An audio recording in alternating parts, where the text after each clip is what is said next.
And I'm going to mute everybody, except I'm going to unmute Barry. Okay. Hold on, I'll find him. Tom, you didn't notice that I started recording, so we're going to clip the very beginning of this. So we'll start. Okay. We'll start all over again. All right. You want me to start all over again? No, just stop. Okay. I don't know how many times we're going to rehearse this, and then maybe seventh time or eighth time we'll get it right. Thanks very much for the introduction, Tom. Start. All right. Go for it. Okay, thank you.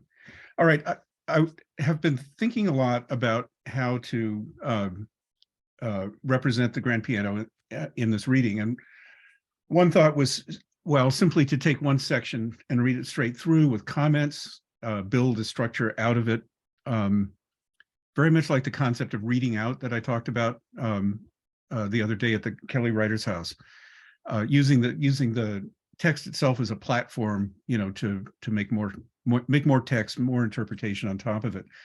And I decided not to do that. I'm going to sample from the text and let the text do the work of commenting on itself. But if you want to have the experience of the section that I would have read straight through, you can go to volume 4 and read that section. That would have been the one I would have done. Why that one? Well, I can tell you in a bit. So I've done quite a lot of reading out of the grand piano.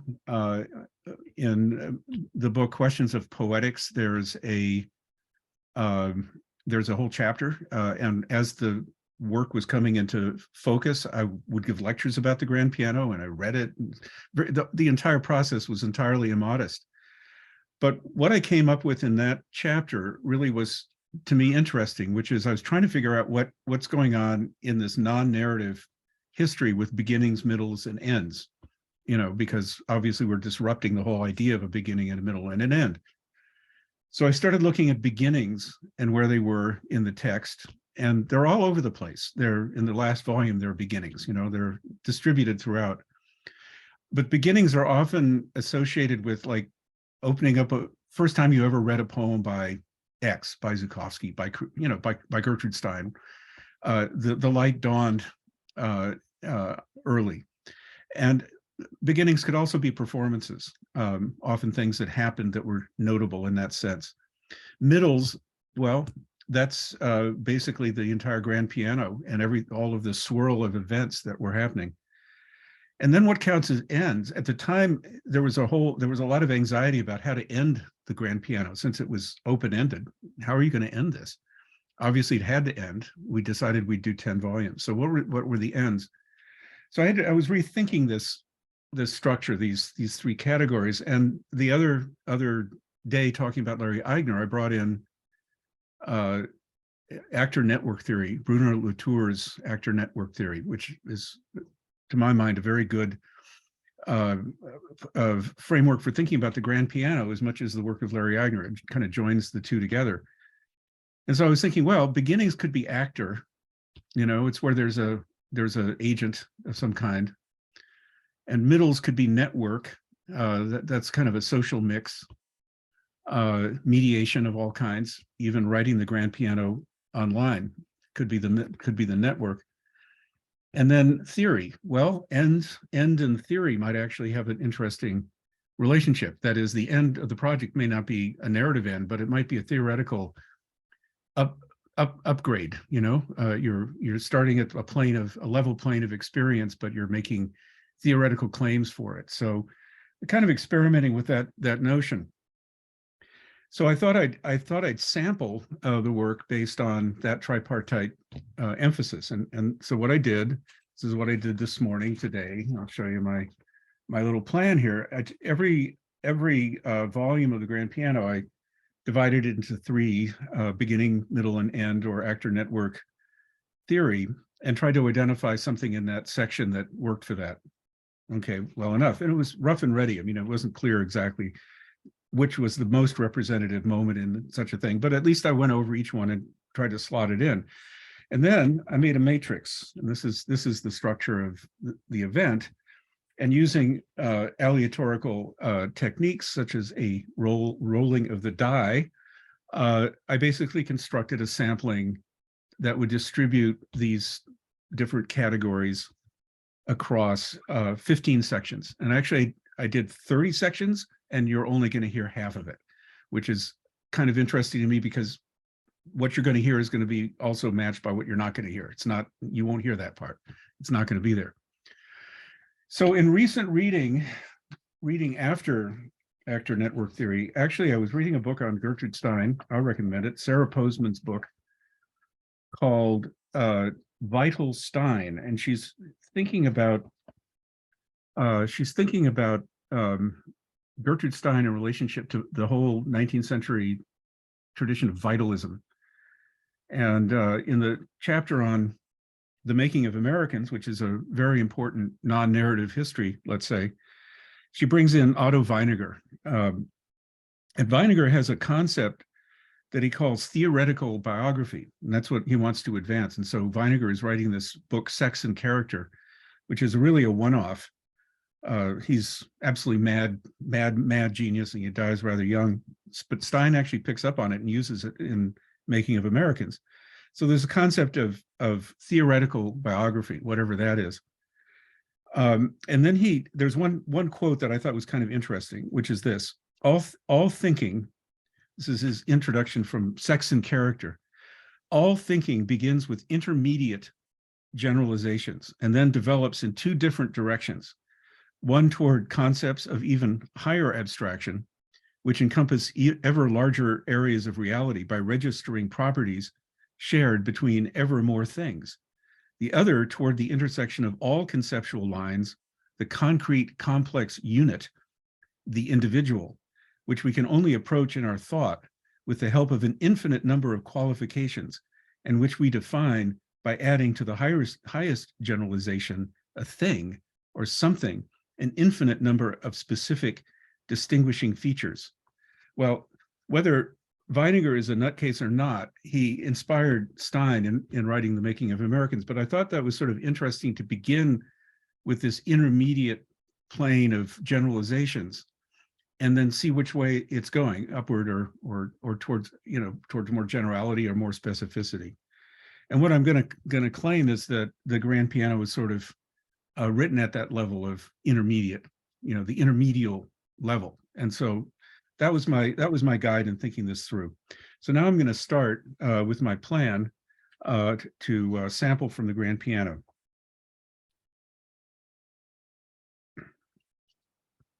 Correcting proofs of many moments of error and vulnerability, and I experienced many at the time, so intense that I thought they could be literally fatal for anyone who witnessed them. I can think of several people, in fact, who have since died as a result of having witnessed my error and vulnerability, or so I thought. For this reason alone, it is essential to overcome such defective aspects of one's personality. This is not a matter merely of personal growth and awareness. Whitman, too, was a corrector of the proofs of his own error and vulnerability. Such dangerous vulnerability is what Leslie Scalapino risked when she titled her first book, The Woman Who Could Read the Mind of Dogs, or Kit when he titled an unpublished manuscript, Running Dogs. Terms such as running dog or lackey had an insinuating connotation from the leftist press of the period, meaning one who was a mere servant to a structure of power he could do nothing about. But we would do something about it, risk our coherence in order to establish the grounds from which we could speak. The risk of coherence was the imperative to locate the limits one was within, limits of knowledge, reason, the possibility of statement. Bergson's rejoinder to such concerns at the time was decisive. All bottoms are false. But I was a Marxist, not an ironist, and had to locate the grounds of my belief in a relentlessly methodical way. Or one could simply give up and move to New York, where it's turtles all the way down. Later readings in pragmatism would help overcome such need for underlying support. I was not Martin Eden, but like him, I had a problem with class. Why not be conscious of it? I remember Creeley saying, the problem with you guys is you're intellectuals, to a feat. Why don't you get off it and talk to the people? And then being invited for dinner at M's, whose upscale housemate had just bought a painting that was reproduced in a review of the artist show in the Chronicle the day before. Now it was hanging in his apartment. Art is property. What a novel idea. An idea that novels like Martin Eden were written to disprove.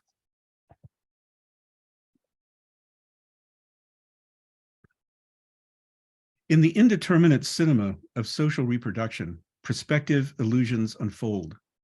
The saga of the aging Michael Douglas as he adjusts himself to each new role. Only last night, he was the father of a freebasing high school honor student after having been appointed federal drug czar. Then in the morning, I learned that in his new comedy, Michael Douglas reinvents his career as a morally compromised creative writing professor. Generational affiliation and its discontents. This is the framework of a narrative that unfolds between plots.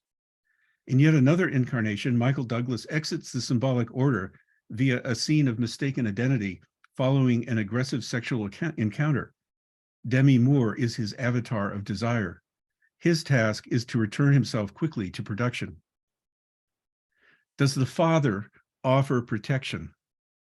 This is the problem Michael Douglas explores in each of his generationally stereotypical roles, a dilemma that parallels his life, as he is the son of a famous actor.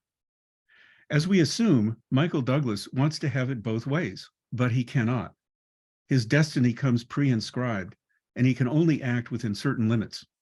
He cannot at once inherit the privilege of class and kind, while remaining open to history nonetheless. Thus, he is consigned to his fate, determined from the outset by the conditions of his birth, conditions that are circumscribed to begin with, as we find out. I had hoped the comrade I was with would help in the cause of identifying the proper mode of work I should engage. Labor was the imaginary. When we had first met, she had heard said of my work as a poet that someone had not understood me. She asked if I wanted to be famous. I said I wanted to be known. Poetry was the site of an intensity waiting for confirmation and release, physical metaphors of charge and discharge, revolutionary science.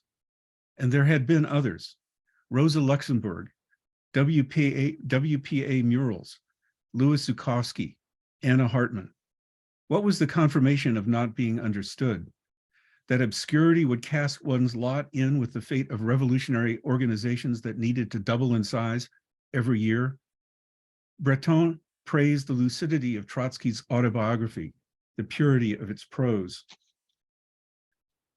The first thing I did on arriving at MIT was to purchase an anthology of Trotsky's writings. I remember his speech to the Red Army. The Socialist Club held their meetings in the student lounge. Noam Chomsky attended, observing from the back row. We do not need to rehearse the debates of the 30s, someone said. The anti-war movement would begin in a matter of weeks with the March on Boston Common. I was 17 and wore a black armband. The House advisor, a history major, recruited me for the club and said, if you're on the left, you're going to get fucked. This all seemed quite heroic. When the great blackout of 1965 took place and the lights went off in the Boston skyline across the Charles, my friend, a CP member at 18, said, it must be the Trots. I helped man their tables for the rest of the year. I do not remember much about the founding of the Grand Piano Poetry Series in 1976. I had been approached by a poet, M., whose work I did not particularly care for, nor about either. We would split responsibility for the program. I would typeset and produce a flyer. Certain feelings still cluster around the choice of font, Caledonia Bold. We had one meeting that summer.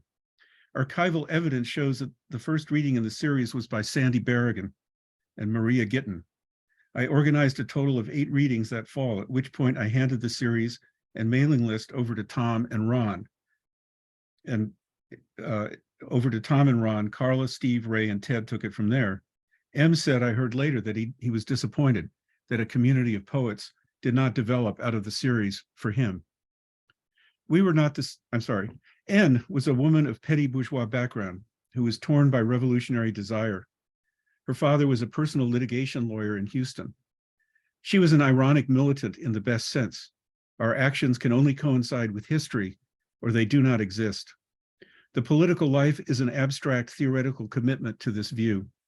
Poetry can express it precisely insofar as the truth of history cannot, in the end, be lived, insofar as one is in contradiction with it.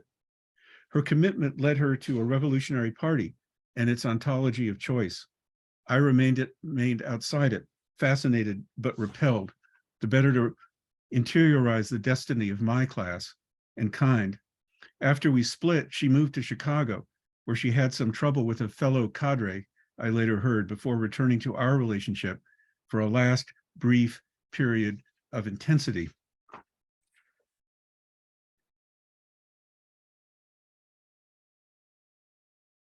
Whatever the turn to language might mean, it was also lived. I remember trying to capture the hybrid neutrality of everyday life in its most repetitive forms through a use of language that had been stripped of all associations. I was attracted to an inaccessibly neutral language that might become the underpinning of any expression, as Clark Coolidge might put it, a carrier wave. If only one could return to a carrier wave of unmarked experience as language, one would realize the basis of all expression, even the quotidian norms of the middle class. Not that all expression was a realistic goal, since what had been restricted in our experience of everyday life could only be convertible as some kind of oceanic feeling, which we rejected on principled grounds. This was beyond conceptual art, which stayed at the level of the concept and its relation to manifold contexts. The hybrid neutrality of unmarked expression, condensing oceanic feelings, was a formal allegory for me then. City Fields. I intended to write a history of the intersection of 16th and Potrero Streets as the place where all the traffic comes from. Such a history would be the opposite of an opening out, a retrospective looking in, a contribution to anonymous history, one may say, in poetic form. What could be more anonymous than streetcar wires crossing under leaden skies, condensed in a hybrid neutrality as representing the possibilities and limits of expression? But why did history insist on presenting itself in such a reconstructed form of anonymity? Wouldn't bombs raining down over Hanoi provide a better figure for politics as symbolic will? I rejected the oceanic unfoldings of myth and its lure of elusiveness. I wanted to place my emphasis literally elsewhere, at the intersection of 8th and Division Streets. Place names, what I saw at the fire site, was literally what I have always thought and said.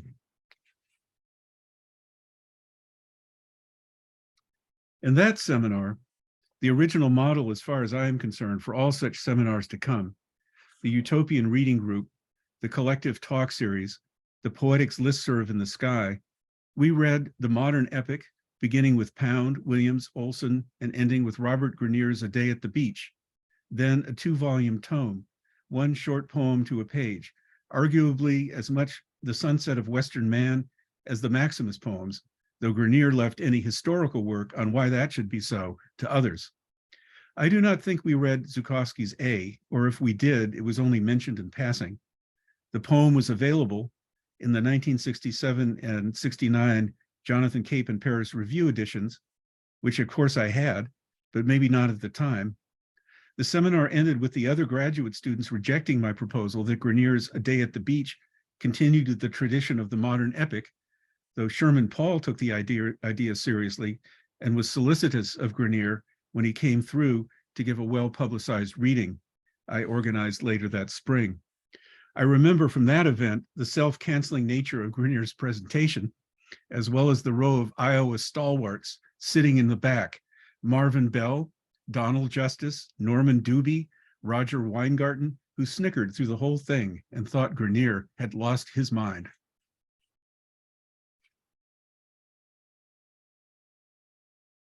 Perhaps the problem with this, if not its demonstration in the pages of this, was that it did not capture the larger truth of Ron's method, his way of writing sentence after sentence, the totality of poetic form. And being so mired in particulars, one may never see the horizon of totality, the bigger picture, the encompassing whole. But isn't it precisely in the mode of negation, of refusing to accept the horizon of particulars, even though it is right in front of you, that the bigger picture starts to dawn? It seems that what the stress on particularity wanted was the reverse, a going beyond this toward a kind of particularity that could no longer be merely called up in the act of referring. Not an obdurate material fact, but a difficult relation to language, a purely relational determination in the space opened up between things and the language used to refer to them, the gaps between words and things, rather than the positive existence of either.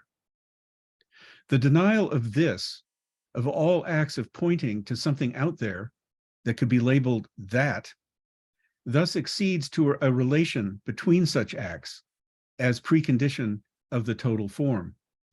The denial of this becomes a test of adequacy of the representation of others as well. You are not in the place I had reserved for you. Relation is predicated on that which is not. I am led in the direction of saying the adequacy of representation or the inadequacy of particulars is not the primary reason for that not. Non-referentiality must then defer before it enters into any relation to that not as an intentional act. Not an intentional act. What is going on here? Wittgenstein turned inside out, rabbit and duck marching hand in hand toward the horizon of language. To what were we refusing to refer? Or were we more directly referring to a specific refusal as an actually existing state of affairs?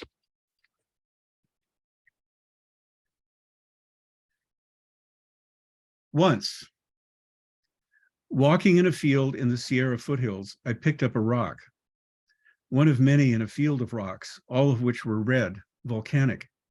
The tufa earth emits, mere matter, which we confront. That rock has also survived, coming to rest on a shelf in a Midwestern suburb. For an article in Language, I wrote about a blue rock, the me and the not me, in a form of aesthetic displacement, if not masked disavowal. If wishes were rocks, or another form of material displacement, they would be this writing. The contingent event of friendship, elsewhere in New York with others whose interests are not the same, or in the city where I now live, the modern dystopia. Jack Spicer, we will build our city, but not in New York or Detroit. Why did Spicer write only for readers in San Francisco, imagined or real? In his dysfunctional romance of friendship, community folded into the dark sun of a destructive wish, so that later, more truly informed, we would look toward our friends and admire the dark spots of their solarity, a tattoo to be worn on one's sleeve. A possibility of friendship, we would talk, each outsaying the other. Each sentence jumped on and pushed out to the next line of argument. No line of argument was ever completed. It left us with only a nonstop experience of a destructive wish, which we willed, enjoyed, and outlasted. Horses, who would do it? Before the flowers of friendship faded, our talk faded down the wishful defiles of its imagined canyons. Friendship between come on and lament.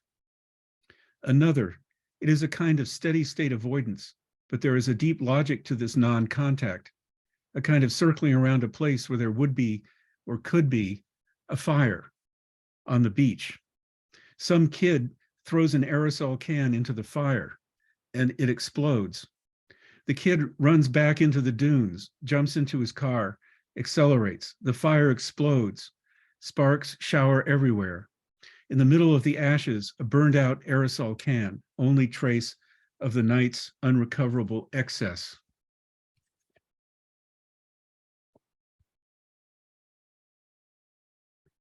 The transmission of poetry is a passion unlike any other. I experienced this directly with Grenier. In one version, transmission occurs from poet to poet in a patrilineal descent, producing anxiety of influence as a byproduct. The grand piano is a form of collective self-inquiry, offers another more spatial model for transmission. In moving from one to the other, we may imagine to have departed from the notion of the literary that defined us in the period we are writing about as transition from embodied speech to writing on the page, for instance, toward a more adequate understanding of the task of literature in the period we are writing in. The transformation of Grenier's work, along with my sense and use of it from one frame to the other, often seems nothing short of total eclipse. The obdurate moon of mediated reflection has eclipsed the generative sun of the verbal energy and drive that inspired me then, such that they are reversed. Obdurate in the sense that something standing in the way of making meaning leads to reflection. Generative in the sense that what furthered it led to a block. Grenier was a generative figure whose writing intentionally and as a result of his situation in the world stood as a self-defined limit of possibility condensed in acts of self-canceling paradox. In fact, as a continuous series of them. For many, his work has become a moment, a monument, or touchstone of the impossibility of poetry in the world that denies it. For me, the question of agency is irreducible to form, however iconoclastic. In preparing to write on Grenier, I turned to my archive, the bulky file of letters, postcards, handwritten poems, publication work, and grant proposals housed for the moment in a filing cabinet in my office. While Grenier was pure verbal immediacy in manner and content, his was a pressured speech. I can also track the mechanics of transmission in the form of the letters he wrote, from their original moments of hailing to their later handwritten opacity. On one sheet was a pencil date of 1971. I find the following in large, childlike script. Hello there, Barrett Watten. Why did I call you late at night, as it were?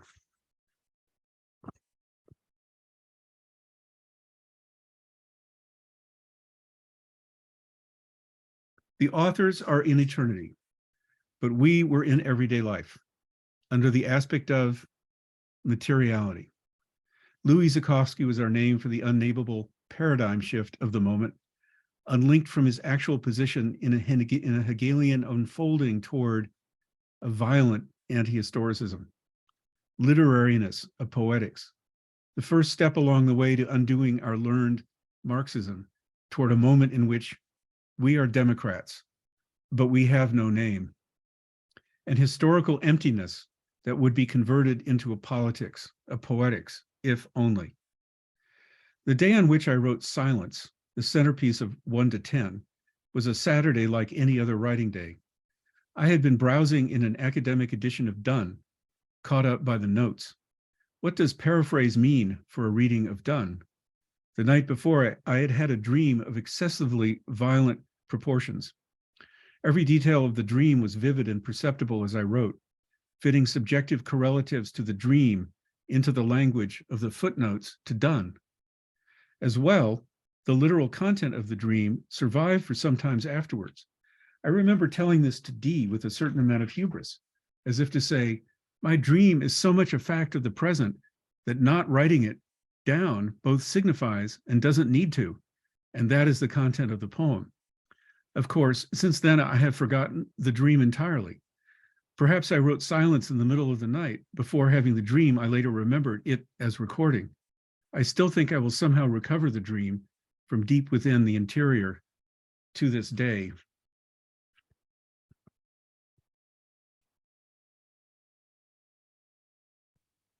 As for noise, on 14 January 1978, the Sex Pistols gave what was to be their last concert at Winterland Auditorium.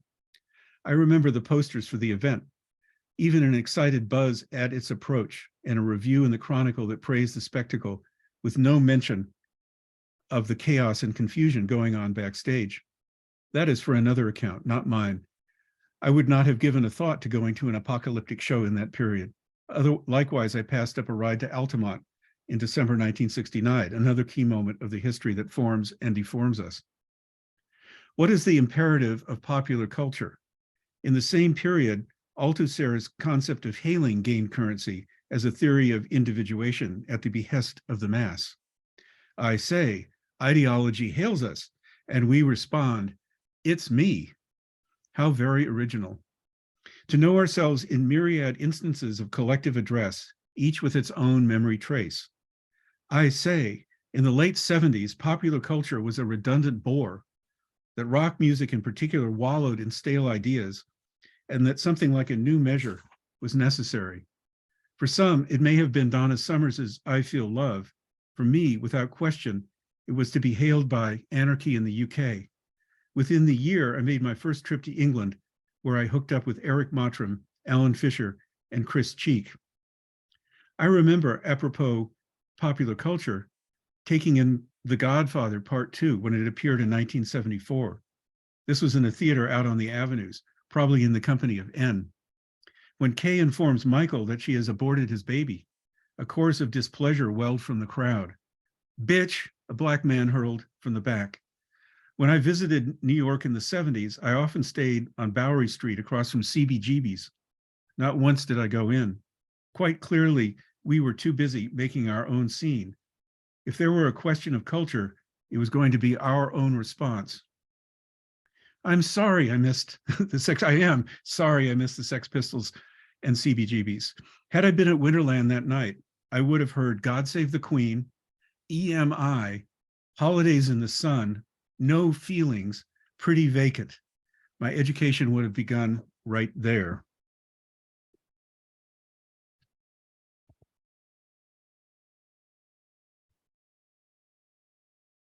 Destructive envy. What writer doesn't know what that means? Stendhal made a great literature out of destructive envy, though through his constant undermining of the certainty of the object of desire. Allen Ginsberg made it a politics out of rivalry between men, the basis of utopian community. For us, it was the countervailing tendency of friendship, the abstract negative of community itself. The steady state of friendship. Friendship as an art, a necessary entailment of the arts. I remember in the period of minimal employment and low cost of living that was the late 70s, how much time I spent attending to the details of friendship. It was not simply seeing oneself in an other, but a constant contact with the exteriority of being. Walls break off where I am met. The much vaunted ethics of the other would be tested at the limit of the creative act in the construction of aesthetic community. Else the provocation of the other is reinvested in a fantasy of the whole, totality, all there is. The politics of utopia begin here, in the dawning awareness that the other cannot be tolerated. Hence, a higher state of communion is imagined in which everyone will behave in ways that have been decided in advance, that are regular and regularizable. The ecstasy of the other, a vision founded in the crisis of alterity, is the originary place where such rigidifying fantasies of the whole unfold.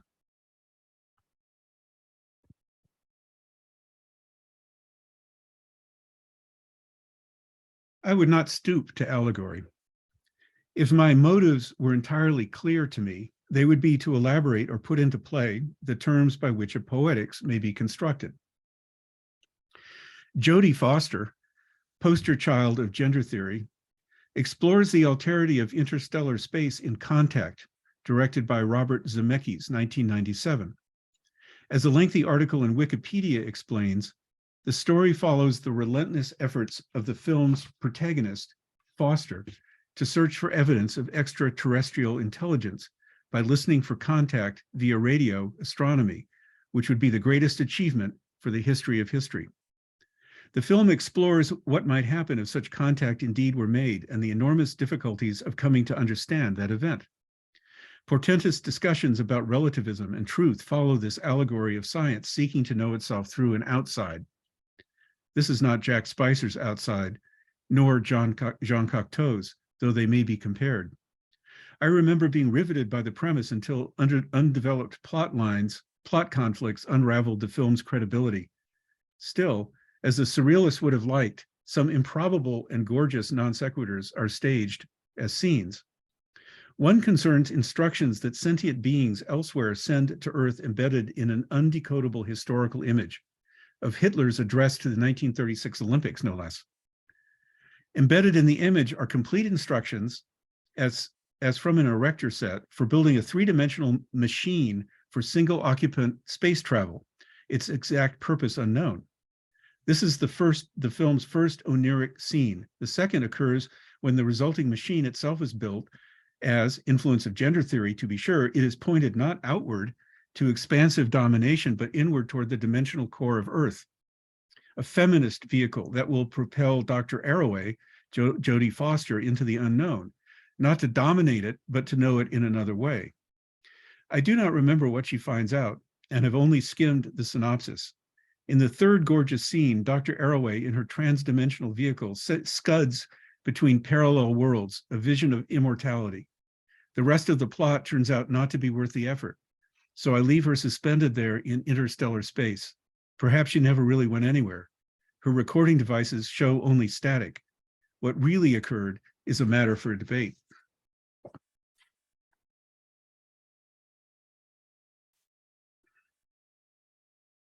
Between sex and work, there was writing, or so it seemed at the time. The point of writing this now is that there is an upgrading of oneself that should be discouraged in terms of what motivated me then. If there is a writing of history, as Charles Olson said, we need to see the roots, where one is coming from. Between X and Y, there was nothing. The point of writing this now is that certain aspects of self, non-self really, are inadmissible later in art. One needs to stick to one's understanding of that point. A point that recurs in its protensions and retentions, generalized forward and rescripted backward. What I wanted was a total syntax. The use of a total syntax is to make a statement that is a work of art. One's life is predicated on a series of choices. This is the path I have taken, apart from any others. When I gave my father a copy of my book by that name, his comment was, "You must mean total syntax." I did not publish another book of criticism for 18 years, but have done so by the time that remark has found its resting place in history, total syntax. There are few boundaries of time and space in this version of my account. Protensions and retentions, rewriting my life backward and looking forward from the certain knowledge that would have been. That is the version I intended. Just so, I remember back through miles and miles of memory, a sequence of telephone poles stretching into the horizon on a flat plain in Nevada. It was not Route 66, but the song was playing on the radio. Driving forward, the telephone poles flowing backward in the rear view mirror. I can remember back to each of them, from which point I can discern the one previous. And then I remember having this thought when I was 8 years old, thinking the telephone poles were extending even farther back into the past to when I was 2. To earlier, I've always known myself at isolated moments of recalling this sequence, even as I now know myself in writing it down. It is the first time I have written it, though it is hinted at in a number of my works. It is their inherent structure. I have always known I would write it down, and that it would be the truth of knowing myself since the series first began. This is the moment when I commit that knowledge to the page. Let it not be erased. I want to think forward from that point to the next.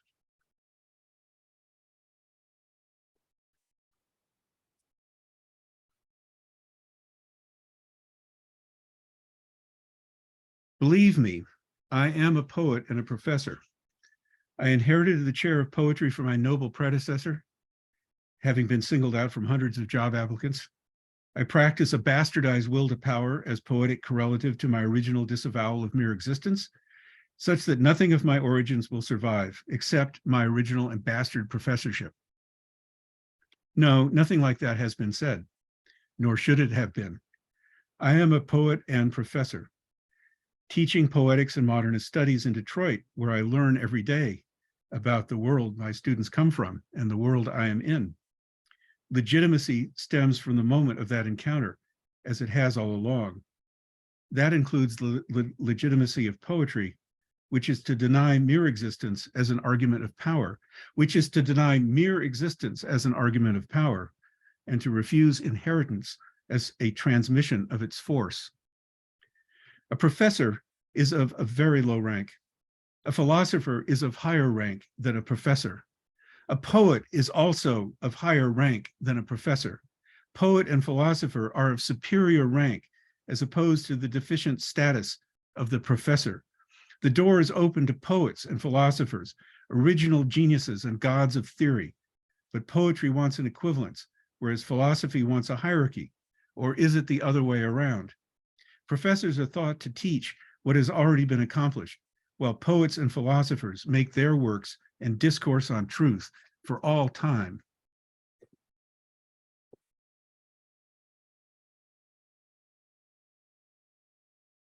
I remember talking with the editor of UC Press, who helped bring out A and later the first book of Zukofsky criticism, which Ron immediately panned in Poetics Journal, about our production, particularly its opacity. She said, yes, it's like my Jewish relatives, everyone talking at the same time.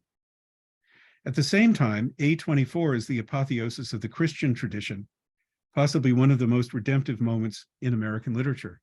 See him? Whom? The Son of Man. Was all that redemptiveness being written, as it were, with tongue in cheek? On my bookshelf, I have a work of critical theory titled Perversion and Utopia. Would that be a good guide to Zukofsky? Was he putting us on? Was the obduracy of his writing perverse or transcendent? And how would we know? A form of misdirected aim, gesticulating all the while deferring entry into Jerusalem? Were we participating in a grand joke at the expense of our entry into tradition? Or were we signing our names in blood to a higher order of retrospectively confirmed literariness that would, in a reassuring way, contain us in all the cacophonous eruptions of that moment of filial piety to our modernist master? For all our careful scoring of textual emphasis, were we of the avant-garde the original misreaders? In the event, I had a suspicion that something like that might be the case, that we had in part misrecognized Zukofsky's endorsement of our own arguably more radical project. At the same time, we wanted his endorsement. We wanted to claim him as our own. And we were in love. Note that the concept "we" here has perceptibly changed.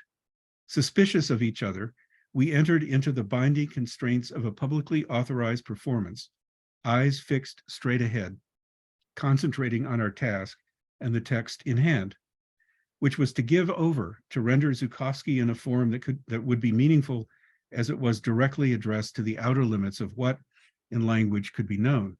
We performed the text as if it could be known in language, in order to have that knowledge, to assume it as our own.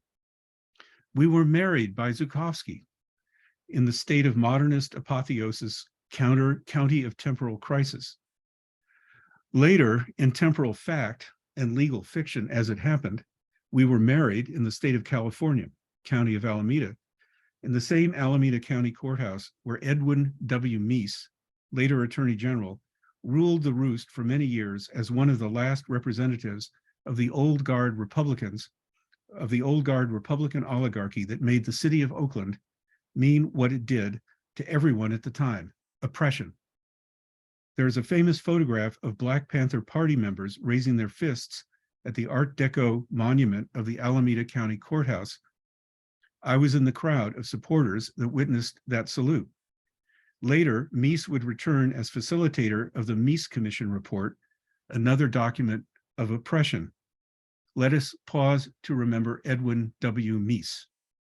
As I later wrote, our marriage domesticated the courthouse. This writing is his tombstone. We survived.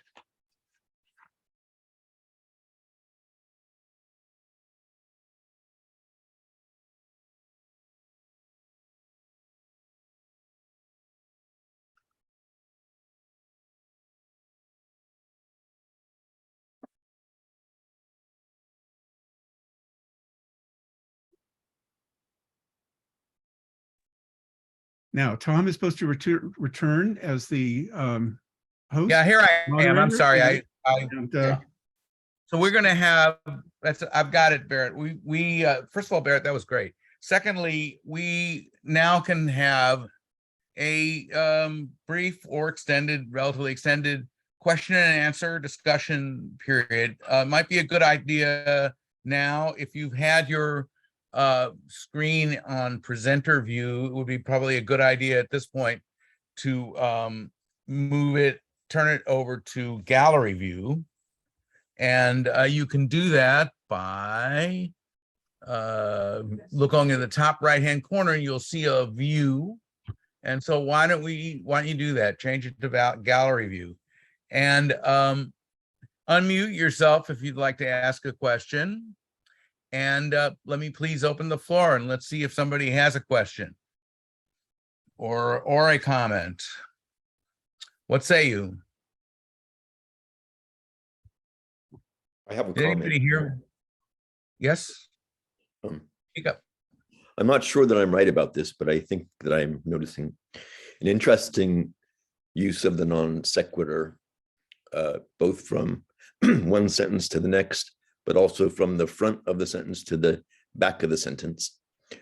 So syntactically and narratively, I find that interesting. And I wonder if you have anything to say about that, or if I'm right about that at all. Between one of the lines is between X and Y, there is nothing. And so, you know, the whole point is I want to make a statement, but the statement has to bridge over the gap there. And so the use of the non sequitur is to create a gap that the statement has to go over, has to override. So it's both and, you know, but in a way that the override is over an obstacle. It's like, I just had an image of what do they do? Steeplechasing, you know, with horses going over hedges, and the horse looks very gorgeous and beautiful jumping the hedge. So the steeplechase is a really interesting idea of, you know, of a non sequitur, actually. Yeah. But Barrett, wouldn't perhaps a non sequitur actually be a motoring power to get one from point A to point B? That is, as opposed to being trapped in the already inscribed circle of sequiturs. I think this is where vitalism comes in. There's a dead non sequitur and a live non sequitur. And, you know, you can imagine a bunch of dead non sequiturs, meaningless. Right. A heap of chopsticks or something. Right. But then a live non sequitur is one that's motivated. And so then that brings up the whole question about what motivates the non sequitur. Why did I drop off? Why did I not finish the sentence? Why did I not tell, you know, my true love, my, you know, young man, you know, the young man problem of not wanting to tell his love or something, you know. There's so many reasons for the non sequitur. There's a jazz thing. Well, there's also lots of jazz. It also can and preferably will stimulate the reader or the auditor to fill in that gap with his or her or their own thoughts. Like you find two things and you want to link them together, because if they don't link together, there's trouble in the universe. That's sort of the hard wiring motive towards wanting to fill in that gap on the part of the reader or auditor, I think. But I think it's also a challenge or right post to the reader. Like, it's, you know, it's like doing something to the reader. But also it's a third, the point is it's a third thing. I mean, in other words, it's one thing to fill in a gap between a point A and a following point B, which may still require some filling in. It's another to be stimulated by a point A and a point 3, or however you would want to express a second that is not a sequitur, to create something that has, you know, syntactical, potentially semantic power. That's certainly how I experienced Barry's early poetry. For example, that poem "Silence" that you mentioned, I spent, you know, I had barely gotten to know you then, and I spent quite some time with that poem trying to figure out, if you will, how it worked, because it did work. And it worked precisely by demanding that the mind not prove the two things that were a non sequitur or actually were not a non sequitur or did follow the one follow the other, but or stepping into the field of other non sequiturs that would make sense in that context. And that gave you a way to link it to life, which you must do with anything you read. But not to a formula like the young man cannot declare his love, but rather to some sort of a new formation. Does that make any sense at all? I'm not sure. Yeah, sure. It boosts, it raises the stakes, it raises the ante, it raises the platform. Carla has a hand up. Carla? My name of Death's Head. I just wanted to add that Erica Hunt and I spent at least 3 hours one day in the abode of Erica and Dorothy and Barrett, when Barry wasn't there, trying to figure out that poem. And it had something to do with a kind of lyric anguish and defamiliarization of what that could possibly be, that had us in a completely loopy conundrum that generated the most marvelous conversation, which unfortunately, or fortunately, doesn't exist, but except for in my own memory. So just piggybacking a little, Tom. Yeah. I had a take on that. I thought I knew and still think I have a sense of what that poem was about, and I'm not going to get into that, but it did involve you, Carla. Okay, well, I don't whatever. No, it was just to say that it was there's something about that poem and the citationality in it that is really mysterious and generative and mystifying, and addresses some kind of relationship between affect and abstraction that, at least I still find really compelling. So me too. Yeah. Well, apparently I do. That's nice to hear. Scott's prompt over to somebody else. got us going. Yes, I loved that question, Scott. Anyone? No charge. No charge. Yeah, right. Charge your phone. We'll see about that. People say that, they don't necessarily really mean it. Anybody else? Everybody must, go for it. There's Christopher Chapman. Yeah, go. I thank you. That was wonderful, and I'm just very curious to hear now how you're thinking about theory as the end in light of the poem that you've just read. Does it sneak in between the non sequiturs, or is it in the subject matter? Just curious to know if you would like to expand a little bit more on that. So one of the interesting things about that is the time we're writing is the period in which theory hits, like a meteorite. It was a really big splash. I remember at the grand piano, Steve McCaffrey coming in, and he had a copy of Grammatology, and he announced, this is 78 maybe, and he announces, this is the Bible. And that, preposterous and pretentious and horrible, really. But on the other hand, another moment is, when did we first notice the name Walter Benjamin in big type in the NYRB? There was this moment where theory was starting to, it was like a wave, and then the 80s really was the decade that everything changed in the English department, but also in intellectual life. So in a way, it's a funny historical point, that there's this, I was a young recruit, but then suddenly theory hit, and how did you respond to that? How did it affect you? And it happened very quickly. But to think about the historicizing the theory that we were reading then, as we get farther from it, Derrida is dead now, and Hayden White is dead, and there are not many of the real serious people still producing the same level of work. from that era, and there's a retrospection. So one might wonder, what was the project of the theory that hit us as a wave, sort of historically? What did it represent? And I think one place to go would be, the French need to figure out what happened after World War II, and there you get this whole kind of deconstruction between collaboration and resistance. It's a historical thing. But even more interesting is Adorno, and the way that Adorno becomes, like, probably the most, now for me, important theoretical figure who is wedded to the historical moment. So theory isn't like an upgrade. Theory returns back to a kind of historical account or a historical articulation. Let's say that's how I'm reading theory. I don't read theory simply, but as autonomous. But at the same time, it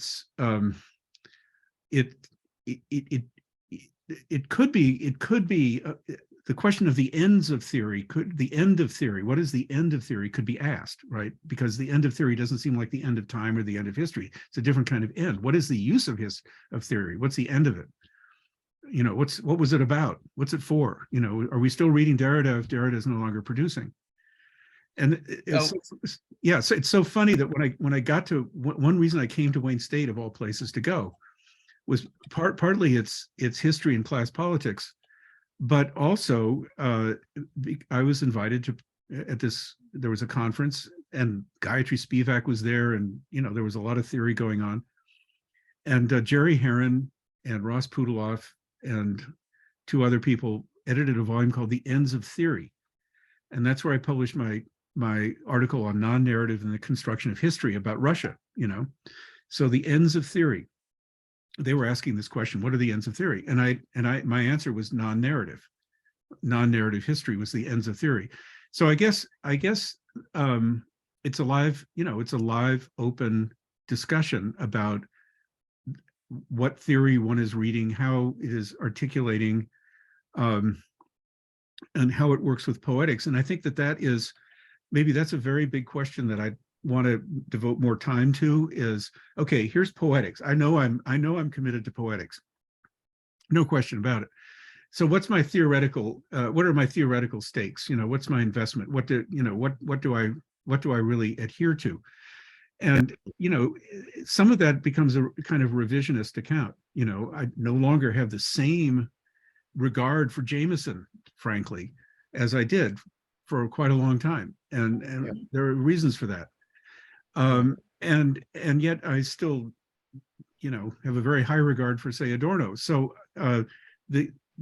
what I like about this answer I'm trying to give you is that it's an open question, and I was trying to pose it in what I presented, but I was also trying to show the way that the theory was always in the mix, with everyday life, with romantic love, in the period we're writing in, it was, there was a lot of connection between these different areas, and that's what I think makes a historical period very interesting, because a lot of other people are having similar experiences. Right. So did that answer your question? Yeah, it absolutely did. I'm just returning to Gerald Bruns's work on Blanchot, and where he describes philosophy as being the refusal of poetry, or sorry, poetry is the refusal of philosophy.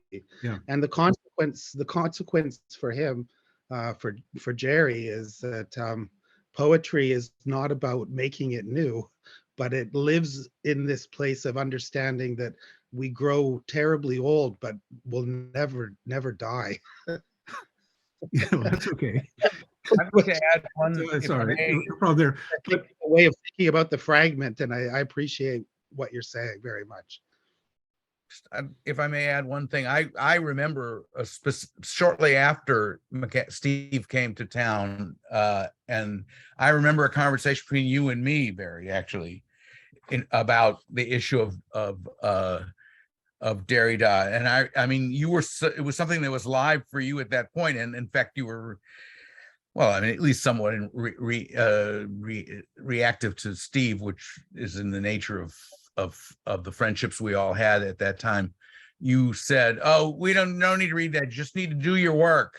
Yeah, right. That And was dogma. I mean, you know, in a way that was reactive. You know, yeah, it was getting us, you know, there's no yeah, of question course. about it. I was just saying it was getting under your skin, It was basically. getting under your skin, no question about Yeah. it. But I mean, I remember also sitting in the table and reading Foucault's lecture on language to Bob Grenier and saying, we already got that. You know, that's the kind of delusion you can have, you know, in a particular moment, right? Of course. But Of course. in my reading, I hope you noticed the rant where I went off about professors and poets and philosophers, right? I did. And Well, I want to poets say and philosophers you can know, be together. They could trash the professor, get the Yeah, professor out of there. Ron yeah. has Well, his Derek hand got- up. Yeah, I'd like to Ron. ask you a question. Oh, hand up. Who's got a hand up? Ron. Sorry. Yeah, I want to for ask you a question, following up on the other one, if I can, Barry. I'm just curious, when you wrote Total Syntax, I mean, that was kind of the period of theory, but I mean, I remember when I came across it, I just come to the Bay Area and I was living in Stephen Rutherford's shack, as it were. And, you know, I put it next to Kant, you know, Critique of Pure Reason, because it was, for me, coming out of that theory background, right, in graduate school, it was revolutionary. I mean, it did a Copernican revolution.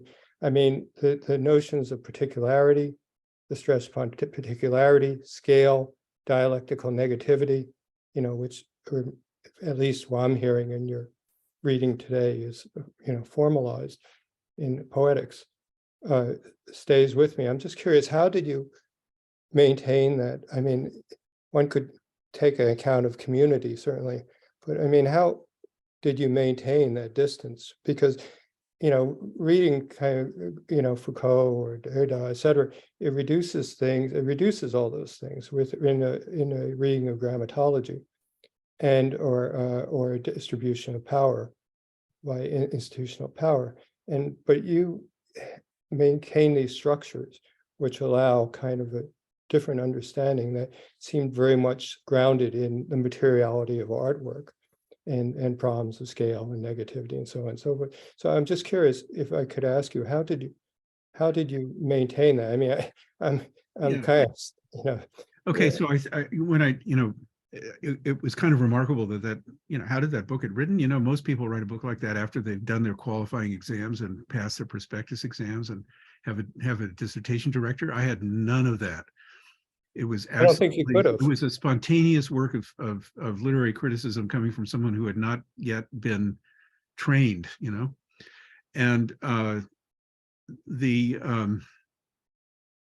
think that the internalization of the transformation of genre in the art forms that we were all attending to in San Francisco in that period were the fundamental exemplary construct that allowed me to write each chapter in Total Syntax in a different way. So at 80 Langton Street, you have performance art, you had site-specific work, you had people working with language, you had us, you had jazz, you had Rova, you had Leroy Jenkins at Keystone, you had Braxton, you had Cecil Taylor, you had the film we were watching, you had Godard, you had even occasionally maybe the Sex Pistols were pretty good. But each one of these areas of art practice was being articulated in radically new ways, and that's where I depart from this notion of a kind of lineal descent in poetry or poetics, because we were so engaged in the interdisciplinarity of the different art projects that were around us. So I think that what made it possible for me to write a chapter around Olson and history and Aigner and language was that each one of these art forms had a different set of issues, a different set of formal procedures, but also claims on knowledge and so forth. And so to go back to the Kantian thing, you know, I really responded to David Lloyd's article, Kant's Examples. And he talks about the ways that the example, which in terms of poetry, by the way, is a poem by Frederick the Great in the Third Critique. That's the only example of literature in the Third Critique, is a poem by by the head of state, which is kind of remarkable. But in any case, that article about exemplarity, imagine that the different forms of art provided exemplary paradigms, but each one of them had radically different implications, but they were all combined within a larger cultural logic of that time we were living. That's an answer to your question. Thank you. So I'd like to step in here and say that we are running later than we Yeah. have in the past, and Yeah. that we probably need to bring this to a close. Let's stop the recording and Yeah. and we and can why hang don't you do around and that, talk Barrett? more. Yeah. And Okay, so let's do that. Here we go. We're going to stop the recording.